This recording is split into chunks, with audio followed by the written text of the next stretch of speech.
நன்றி. 2 மணி நேரம் மட்டுமல்ல, குட்டீஸ்க்காக கல்வி விருதுகள் கொடுக்க உலகத்திலேயே 14 மணி நேரம் நின்று கொண்டே இருக்கக்கூடிய ஒரு தலைவர். அந்த தங்கைகளின் அண்ணன், அண்ணன்களின் தம்பி, தலைவர் மட்டுமல்ல, எங்கள் குடும்பத்தின் தலைமை தொண்டர், மாண்புமிகு முதலமைச்சர் அண்ணன் சி ஜோசப் விஜய் அவர்களே, வருக, தலைமை உரை தருக.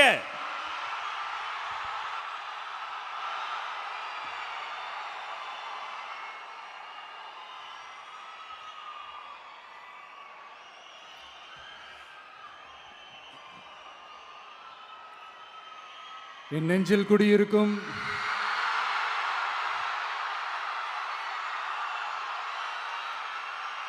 கரூர் சொந்தங்கள், உங்கள் அனைவருக்கும் என்னுடைய வணக்கம்.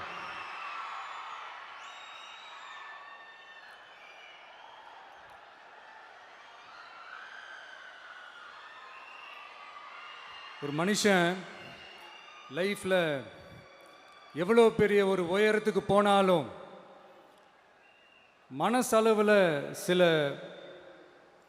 வலிகள், காயங்கள், அதை மறக்க முடியாது இல்லையா? எல்லார் லைஃப்லையும் அப்படி தான், நமக்கும் அப்படி தான். நிறையா வலிகள், காயங்கள் எல்லாத்தையும் தாண்டி தான் வந்திருக்கிறோம். ஆனால் எல்லாத்தையும் விட ரொம்ப ஜாஸ்தியான அந்த வலியும் அந்த காயமும் எனக்கு அந்த கரூர் சம்பவம் தான்.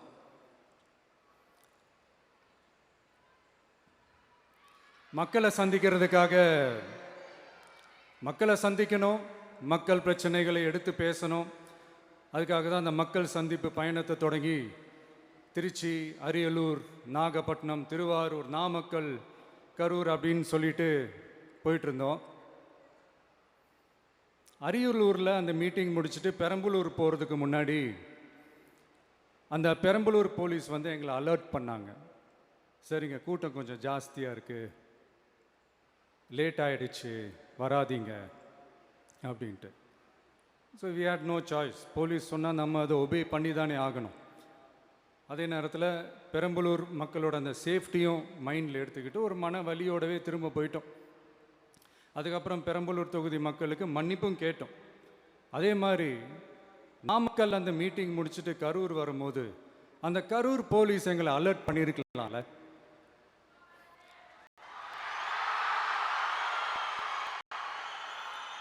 இல்லை சார், இங்கே எதிர்பார்த்ததை விட கொஞ்சம் கூட்டம் அதிகமாக இருக்குது, கண்ட்ரோல் பண்ண முடியல, வராதிங்க. அண்ட் போலீஸ் நினச்சா அவங்க அந்த மீட்டிங்கே கேன்சல் பண்ணலாம். ஏதோ தப்பாக இருக்குது, ஏதோ தப்பாக தோணுது அப்படின்னு நினச்சிட்டாலே they have all the rights to cancel the meeting. எங்ககிட்ட கேட்கணும்லாம் ஒன்றும் அவசியமே கிடையாது.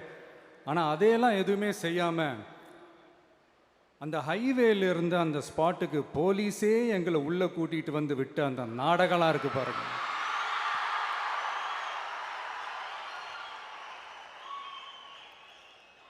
நம்பிட்டேங்க, முழுசாக நம்பிட்டேன். அன்னைக்கு இருந்த அந்த கரூர் போலீஸ் பேசும்போது தேங்க்ஸ்லாம் சொன்னேன் அவங்களுக்கு. எனக்கு தெரியாது இப்படி ஒரு நாடகம் நடக்கும். இதுக்கெல்லாம் யார் காரணம்?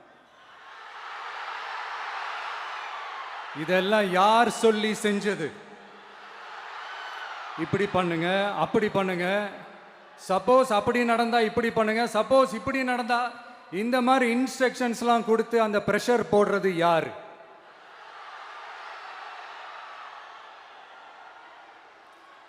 அந்த சம்பவத்தில் நம்ம யாரெல்லாம் இழந்திருக்கோம் தெரியுமா? ஒரு டிவியில் என் படமோ பாட்டோ வந்துச்சுன்னா, அம்மா விஜய் மாமா, அம்மா விஜய் மாமா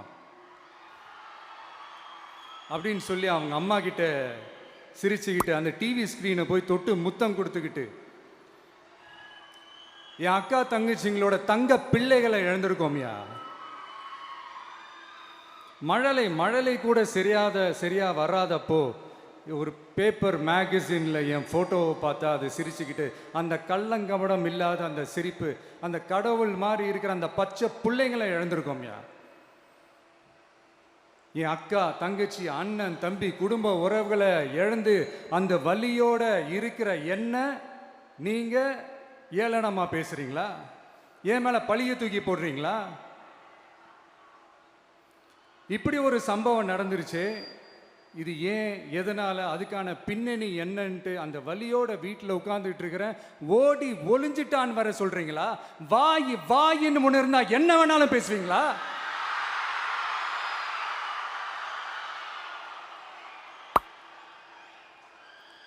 மக்களே, நான் உங்களையே கேட்குறேன். அன்னைக்கு அத்தனை க்ரௌடு இருந்துச்சு.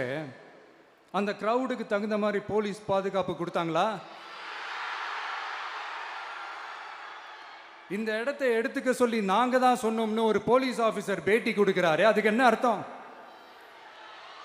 இவ்வளோ வலி, இவ்வளோ காயங்கள் கொடுத்துட்டு பழிய தூக்கி நம்ம மேல போட்டுட்டு அதுல ஒரு அரசியல் ஆதாயம் தேடுறீங்களேயா? இதுல வாய் கூசாம சட்டசபையில ஸ்டாலின் சார் நம்ம மேல திருப்பி விட்டு அங்க ஒரு அரசியல் செய்றாரு. அதுக்கு என்ன அர்த்தம்? நமக்காக வந்திருக்கிற மக்களை காக்க வைக்கிறதுக்கு நான் ஒன்றும் ஆதாயம் தேடுற அரசியல்வாதியெல்லாம் கிடையாது. மக்களுக்காக அரசியலுக்கு வந்தவன் இந்த விஜய். எனக்காக எல்லாமும் கொடுத்த என் மக்களுக்காக எல்லாத்தையும் விட்டுட்டு மக்களுக்காக மட்டுமே அரசியலுக்கு வந்தவன் இந்த விஜய். அவங்களுக்காக நன்றி கடன் செலுத்துறதுக்காக மட்டுமே அரசியலுக்கு வந்தவன் இந்த விஜய். உங்களுக்கு தான் இந்த விஜயை பத்தி நல்லா தெரியுமே. ஆனா நம்ம எல்லாருக்குமே இத்தனை வலிகள், காயங்கள் கொடுத்தவங்களுக்கு இந்த 2026 தேர்தலில் தக்க பதிலடி கொடுத்துட்டீங்க. ஆனா அது மட்டுமே பத்தாது மக்களே, அது மட்டுமே பத்தாது. காலகாலத்துக்கும் எழுந்திருக்கவே முடியாத அளவுக்கு நிரந்தரமான ஒரு பதிலடியை நீங்க கொடுத்துக்கிட்டே இருக்கணும்.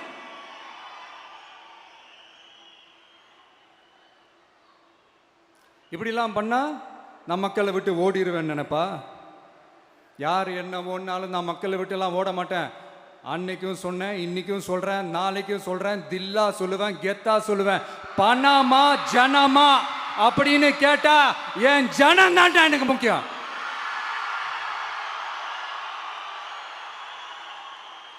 மக்களே, உங்களை விட எனக்கு இந்த காசு பணம் முக்கியமா என்ன? இவ்வளோ குறைகள் நம்ம மேல சொல்றாங்களே, இப்போ நான் சொன்ன மாதிரி அவங்களால ஓப்பனா சொல்ல முடியுமா? அந்த தில்லு இருக்கா, திராணி இருக்கா? ஒரு கிடையாது. ஆனா நம்ம மக்கள் அமைச்சு கொடுத்த நம்ம அரச குறைகள் மட்டும் டிசைனா, மாடலா குறைகள் மட்டும் சொல்லுவாங்க.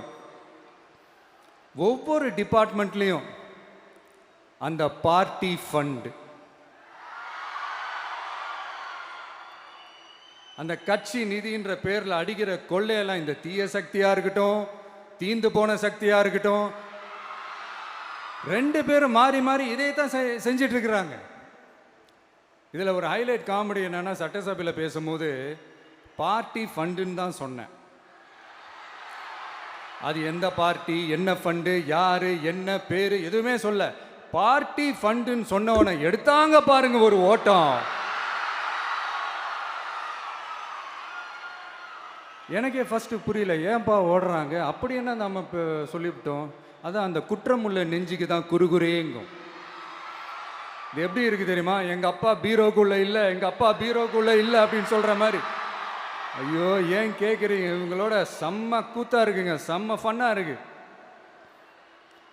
சென்னையில் ஒரு பாலம் கட்டுறதுக்காக நார்மலாக ஆகிற செலவை விட அதிக செலவில், கிட்டத்தட்ட டபுள் மடங்கு செலவில் ஒரு டெண்டர் ஒன்று விட்டுருக்குறாங்க. அதையெல்லாம் தோண்டி எடுத்து அதெல்லாம் இப்போது கண்டுபிடிச்சி கேன்சல் பண்ணியிருக்கிறோம். இன்னும் எத்தனை கோடி ஊழல், எத்தனை லட்சம் குடல் தோண்ட வருமோ எங்களுக்கே தெரில. ஒவ்வொரு முகமுடியாக கிழியுது. ஐயோ, இந்த விஜய் ஒவ்வொரு கதையாக எடுத்து வெளியில் விட்டுருவான் போலேன்ட்டு திரும்புகிற பக்கம்லாம் கதறல் கதறல் கதறல். காதலேருந்து ரத்தம் வராத குறை. ஆமாம், இப்படி ஊழல்லே ஊறி போனவங்க இப்படி தான் இருப்பாங்க. இந்த 50-55 நாட்களில் அங்கே செஞ்ச சில விஷயங்கள்லாம் சட்டசபையிலே எடுத்து சொன்னேன். பட் இங்கே ஒரு சில விஷயங்கள் சொல்லணும்னு நினைக்கிறேன். இந்த மின்சாரத்துறையில் இதுக்கு முன்னாடி போட முடியாமல் இருந்த அந்த பதவி உயர்வை இப்போ தான் எங்களால் போட முடிஞ்சுது. அதுக்காக ஒரு அக்கா அழுதுகிட்டே ஒரு நன்றி சொன்னாங்களே, அதெல்லாம் உங்கள் கண்ணில் படாது அந்த வீடியோலாம், குறை சொல்கிறவங்களுக்கு. அடுத்து லஞ்சம்லாம் ஒழிக்க முடியாது, ஊழல்லாம் ஒழிக்க முடியாது, அதெல்லாம் பிளட்டிலேயே ஊறி போய் இருக்கு அப்படின்னு சொன்னவங்க போய் ஒவ்வொரு கவர்மெண்ட் ஆஃபீஸா பாருங்க. ஒரு பைசா லஞ்சம் இல்லை, ஒரு பைசா ஊழல் இல்லை. வேலையெல்லாம் சும்மா டக்கு டக்கு டக்குன்னு நடக்குது. ஒரு பெரியவர் ஒருத்தர் சொல்றாரு, தம்பி வேலையெல்லாம் நடக்குது, ஆனா அதையும் தாண்டி எங்களுக்கு மரியாதை கொடுக்குறாங்க தம்பி, உட்கார வச்சுலாம் பேசுறாங்க. இதெல்லாம் இதுக்கு முன்னாடி நடந்ததே இல்லை. அவனை போய் பாரு, இவனை போய் பாரு, இந்த ஆஃபீஸரை போய் பாருன்னு சொல்லி அலைய விடுவாங்க. இப்போ லஞ்சம் இல்லை, ஊழல் இல்லை, வேலையெல்லாம் உடனே உடனே நடக்குது. மக்கள் அப்படி ஒரு பெருமூச்சு ஒன்று விடுறாங்க. அதை பார்த்து நமக்கு அப்படி ஒரு ஹாப்பினஸ். இதுக்கு மேலே என்ன வேணும்? ஏன் இதெல்லாம் பண்ண முடியாது? மனசுன்னு ஒன்று இருந்தால் பண்ணலாம். இப்போ பண்ணல. அதே மாதிரி இந்த எல்என்டி நிறுவனத்தோட 18,600 crore-க்கு 3 திட்டங்கள் அந்த ஒப்பந்தம், அந்த கையெழுத்து போட்டிருக்கிறோம்.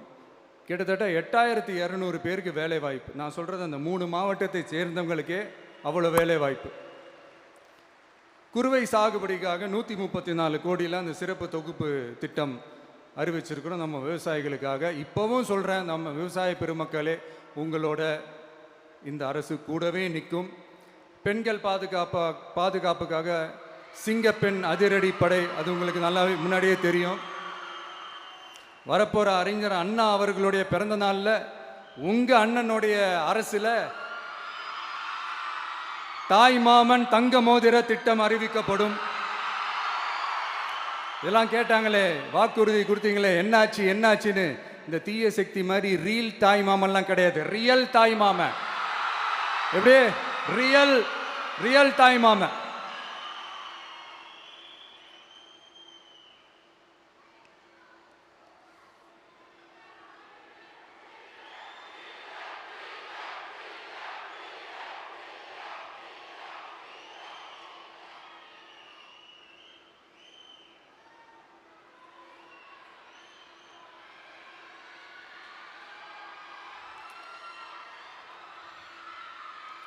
இந்த தீய சக்தியை பற்றி, அவங்க நிர்வாகத்தை பற்றி ஒரு வெள்ளை அறிக்கையை ஒன்று வெளியிட்டோம்ல, அது ஷார்ட் அண்ட் ஸ்வீட்டாக சொல்லணுன்னா, ஒரு ஓட்டை பாத்திரத்துக்குள்ளே தண்ணி ஊற்றிக்கிட்டே இருந்திருக்கிறாங்க. பாத்திரம் எம்டியாகவே இருந்திருக்கு, ஆனால் ஊற்றின தண்ணி தான் எங்கே போச்சுன்னு தெரில. கடவுளுக்கு தான் வெளிச்சம். அது மாதிரி இப்போ நம்ம சொன்னதெல்லாம் சும்மா ஒரு சாம்பிள் தான். இன்னும் வரப்போகிற நாட்களில் உங்கள் அரசனுடைய அந்த விஸ்வரூபத்தை நீங்கள் பார்ப்பீங்க. அடுத்து வாயத் தொடங்க சிஎம். அடாடா, உங்கள் சிஎம் நெஞ்சிலேயே குத்திட்டு வந்தீங்க பாருங்க, அதெல்லாம் வேற லெவல். பேசுங்க பேசுங்கன்றீங்க, பேசுனா எந்திரிச்சு ஓடிடுறீங்க. இனிமேல் பேச ஆரம்பிக்கிறதுக்கு முன்னாடி என்ன பண்ணணும் அப்படின்னா, ஒரு நண்பர் ஒருத்தர் சொன்னார், மாண்புமிகு பேரவைத் தலைவர் அவர்களே எல்லா டோரையும் இழுத்து லாக் பண்ணுங்க அப்படின்னு சொல்லிட்டு தான் பேச்ச ஆரம்பிக்கணும் போல் இருக்கு. ஏன்னா பேசிட்டு இருக்கும் போது எந்திரிச்சு ஓடிடுறாங்க. 5 நிமிஷம் பேசினதுக்கே குளத்தூர்ல கொத்து பரோட்டா போட்டாங்க. இதுக்கு மேலே பேசினா மொத்தமாக முடிஞ்சிடும், பார்த்துக்கங்க. நாம் அரசியல் பேசினா விஜயெல்லாம் அரசியல் பேசலாமா அப்படிங்கிறது. சரிப்பா, நமக்கு எதுக்கு வம்பு, நம்ம பாட்டுக்கு நம்ம வேலையை பார்ப்போம், எதுக்கு அவங்கள பற்றி பேசிக்கிட்டு அப்படின்னு இருந்தால் விஜய்க்கு அரசியலே பேச தெரில அப்படிங்கிறது. இப்படியே மாறி மாறி மேகதாது அணையை பற்றி என்ன தெரியும், விஜயம் அதை பற்றி பேசலை. இப்படி நம்ம அரசியலுக்கு வந்ததுலேருந்தே ஒரு கூட்டம் குறை மேலே குறையா சொல்லிக்கிட்டு, பாட்டுக்கு பாட்டு கச்சேரி எங்களுக்கும் பண்ண தெரியும், பண்ணலாமா? இந்த மேகதாது அணை சம்பந்தமான அந்த வழக்கில் தமிழ்நாட்டோட பெட்டிஷனை சுப்ரீம் கோர்ட் எப்போ ரிஜெக்ட் பண்ணுச்சு? அப்போ யார் ஆட்சியில் இருந்தா? ஏன் ஒழுங்காக வாதாடல? நீங்கள் ஒழுங்காக வாதாடி இருந்தீங்கன்னா அதை ரிஜெக்ட் பண்ணியிருக்க மாட்டாங்கல்ல. ஏன் ஸ்டாலின் சார் வேணும்னே விட்டுட்டாரா? ஏன் இப்படிலாம் கேள்வி கேட்கலாமா? இப்படிலாம் கேள்வி கேட்டால் தான் மேகதாது அணையை பற்றி பேசுனதா அர்த்தமா? ஏன் அந்த ஸ்டேட்டு சிஎம் பேசுகிறாரு, நீங்கள் ஏன் பேசலை அப்படின்னா, நம்ம ஸ்டேட்டோட உரிமையை எங்கே நிலைநிறுத்தணுமோ அதுக்காக வேலை பார்க்குறது மட்டும்தான் முக்கியம். சும்மா சவால் விட்டுக்கிட்டு சீண்டி பார், நான் யார் தெரியுமா, தொட்டு பார், இப்படிலாம் பேசிக்கிட்டு இருந்தால் வேலைக்கு ஆகாது. சும்மா பேசி பேசி பிரச்சனையை வளர்த்துக்கிட்டு யார் மேலே அது பழியை தூக்கி போட்டுட்டு அப்புறம் மக்களை அம்போன்னு தெருவில் விட்டுட்டு இப்படி தான் ஒரு அரசியல் பண்ணணும்னா அந்த அரசியல் நமக்கு தேவையும் இல்லை, அதை நம்ம செய்யவும் போகிறதில்ல. Talk less work more mode தான், அதுதான் நம்ம பாலிசியே. அதனால தான் சட்டசபையில் அந்த அரசினர் தீர்மானம்னு சொல்லி ஒன்று கொண்டு வந்தோம். அது எப்படி டு டேக் இட் ஃபார்வர்ட் எப்படி கொண்டு போகணுமோ அதை சரியாக செய்வோம். சென்ட்ரல் கவர்மெண்ட்லேருந்து அந்த டீலிமிட்டேஷனை திரும்ப கொண்டு வர போகிறதா ஒரு பேச்சு ஒன்று அடிபடுது. யார் என்ன டீலிமிட்டேஷன் கொண்டு வந்தாலும் தமிழ்நாடு அது ஒத்துக்காது. நமக்கான இடத்த யாரும் பறிக்கவும் முடியாது, அது பறிக்கவும் விட மாட்டோம். இப்படி நாம் இருக்கும் போது இந்த தீய சக்தி திமுக எங்கே போய் நிற்குது, யார் கதவை தட்டிக்கிட்டு நிற்குது, அது உங்களுக்கே நல்லா தெரியும். மக்களே, இந்த தீய சக்தியும் தீந்து போன சக்தியும் வேறலாம் இல்லை, கூட்டு களவாணிங்க. சொல்ல முடியுமா அவங்களால? எங்களுக்குள்ள ஒட்டும் இல்லை, உறவும் இல்லை, அறிவிக்க முடியுமா, நிரூபிக்க முடியுமா? இந்த வரப்போகிற இடைத்தேர்தலில் அதை நிரூபித்து காட்டுங்க, அப்புறமா பேசுங்க.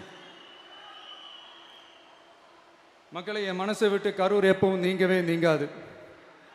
நமக்கு ஏற்பட்ட வேதனையான சம்பவத்தை, நமக்கு எதிராக நடந்த சதிய சூழ்ச்சியை இனி வர்ற ஜென்ரேஷனும் அவங்களுக்கு தெரியப்படுத்தணும்ல. அதுக்காகவே இனி ஒரு அரசியல் சதிய, அரசியல் சூழ்ச்சிய யாரும் யோசிக்கவே கூடாதுன்றதுக்காகவே கரூரில் ஒரு நினைவு சின்னத்தை நம்ம டிவிகே சார்பாக அமைக்கப்படும் அப்படின்றத அறிவிக்கிறோம்.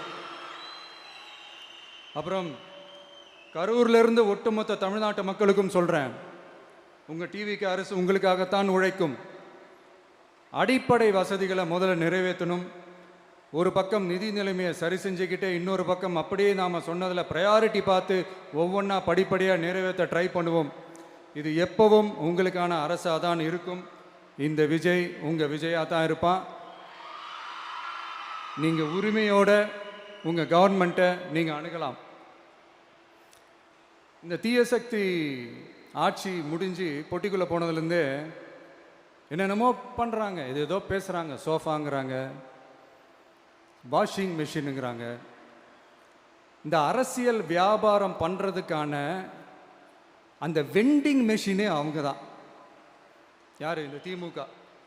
இதில் நம்மளை பார்த்து வாஷிங் மிஷினுங்கிறாங்க. எலெக்ஷனில் ஓட்டுக்கு காசு கொடுக்குற அந்த கலாச்சாரத்தையும் அந்த கல்ச்சரை அடித்து நொறுக்கி இருக்கிறோம். எலெக்ஷன்லேயே அப்படி வேலை பார்த்தோம். நமக்கு எதுக்கு இந்த குதிரை, கழுதை, ஒட்டக பேரெல்லாம்? மக்களின் பக்கம் அப்படி இருக்கும்போது நமக்கு எதுக்கு இந்த பேரெல்லாம்? இந்த திருட்டு திமுக ஆட்சியை வச்சுக்கிட்டு ஊரடிச்சு ஒலையில போட்டு இந்த கொள்ளையை அடிச்சதுனால தான் உங்க கரூர் கம்பெனி ஓனர் ஒருத்தர் எங்க எங்க இருக்காருன்னே தெரியாம ஓடு ஓடு ஓடு ஓடு ஓடு ஓடு ஓடு ஓடு வராம் பாரு வேட்டக்காரன் ஓடினே இருக்கிறாரு. இன்னொருத்தர் ஃபாரின்ல போய் ஒளிஞ்சுக்கிட்டார். ஃபாரின் ஸ்டாலின் சார்ன்னு நினச்சிட போறீங்க, அவர் இல்லை. எனக்கு எப்பவுமே ஸ்டாலின் சார் மேல ஒரு தனி பாசம் ஒன்று உண்டு. அவர் கிடையாது, இவர் வேற. சிங்கப்பூருக்கு செக்கப்புக்கு போனார்ல அவரு. இன்னும் தோண்ட எத்தனை பேர் மாட்ட போறாங்களோ தெரியல. உங்ககிட்ட யாராவது லஞ்சம் ஏதாவது கேட்டாங்கன்னா கொடுக்க முடியாது சொல்லுங்க, நான் இருக்கேன் உங்களோட.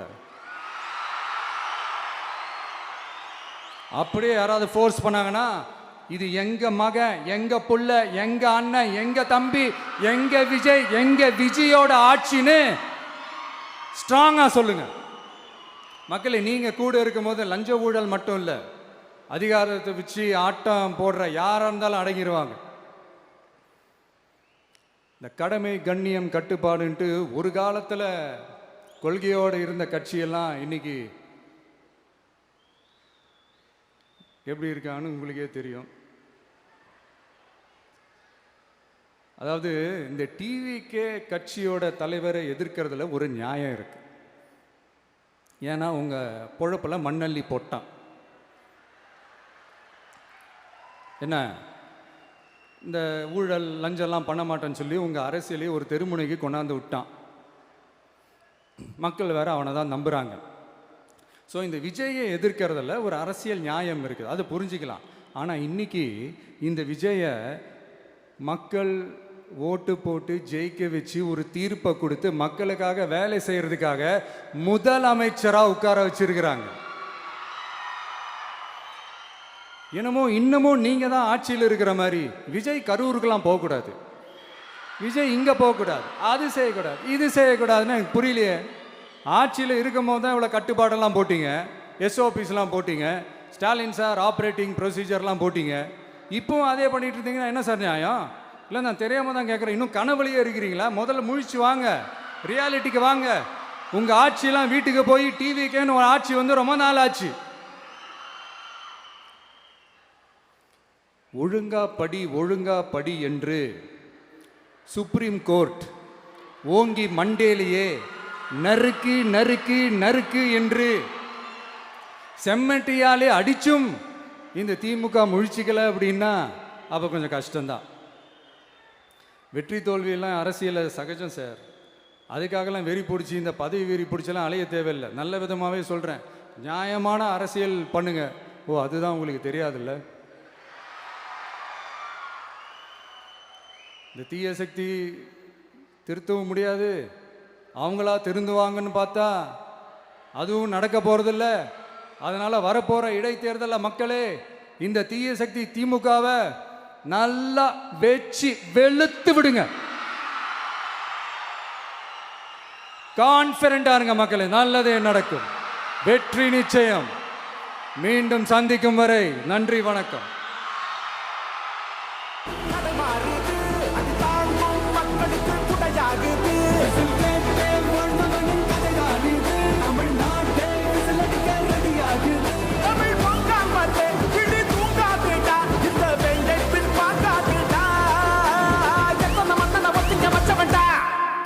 நான் தன்னந்தனியாளு, நீ நம்ம பாரு.